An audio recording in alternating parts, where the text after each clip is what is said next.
Hello everyone, welcome to the channel.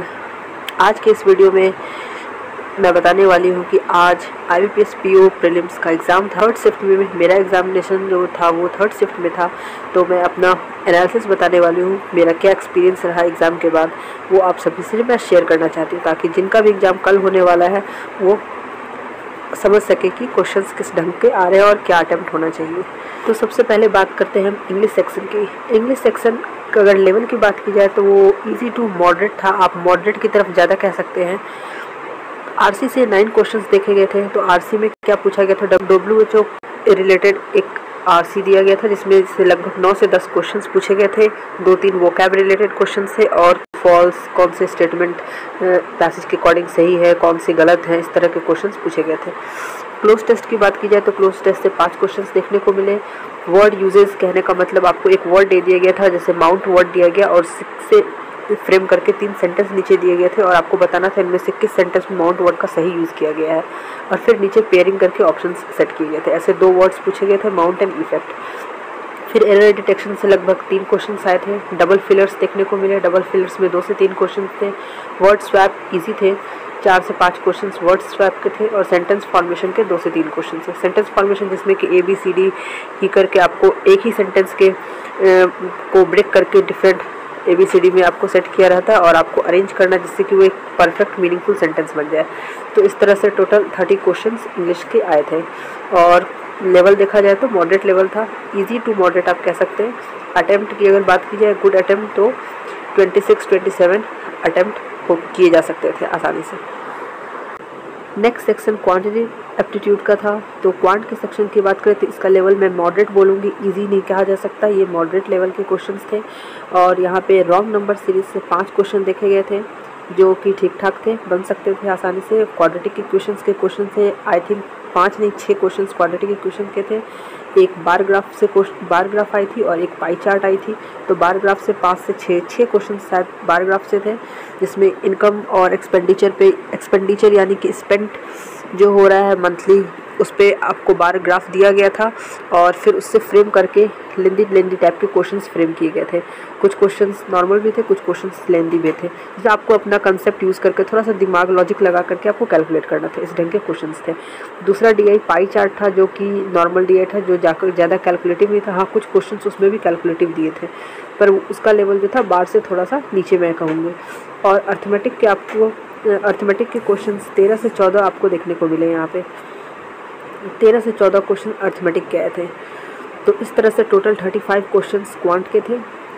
अगर good attempt की बात की जाए यहाँ पे, तो गुड अटेम्प्ट आपका 25-26 गुड अटेम्प्ट हो सकता है।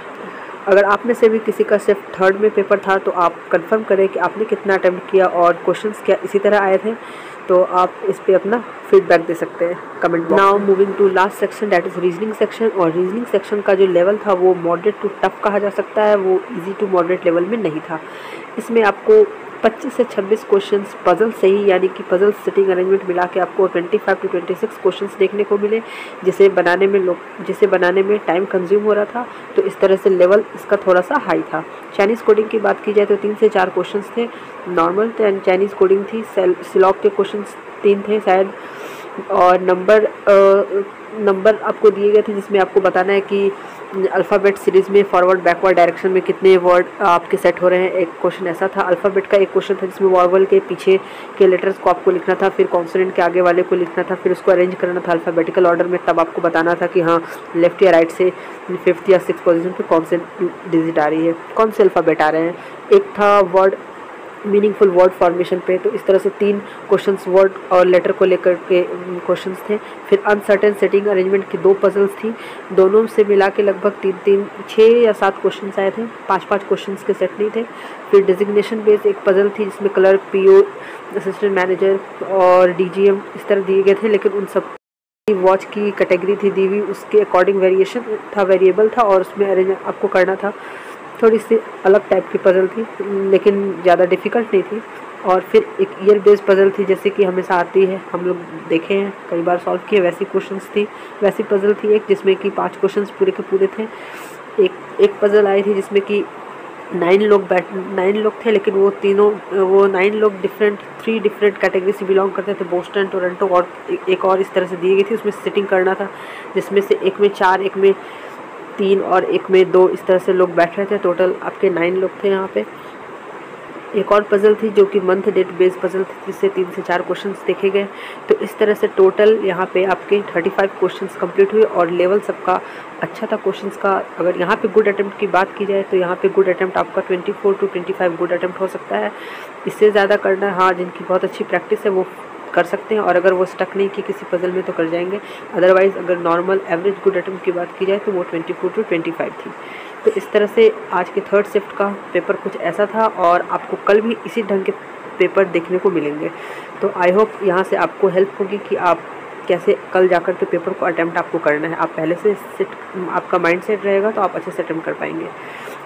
कमेंट सेक्शन में कमेंट करके बताएं आपने कितना अटैम्प्ट किया। आज जिनका भी थर्ड शिफ्ट में पेपर था, आप जो भी देख रहे हैं, तो आप कमेंट सेक्शन में बॉक्स में जाकर बताएं कि आपने कितना अटैम्प्ट किया।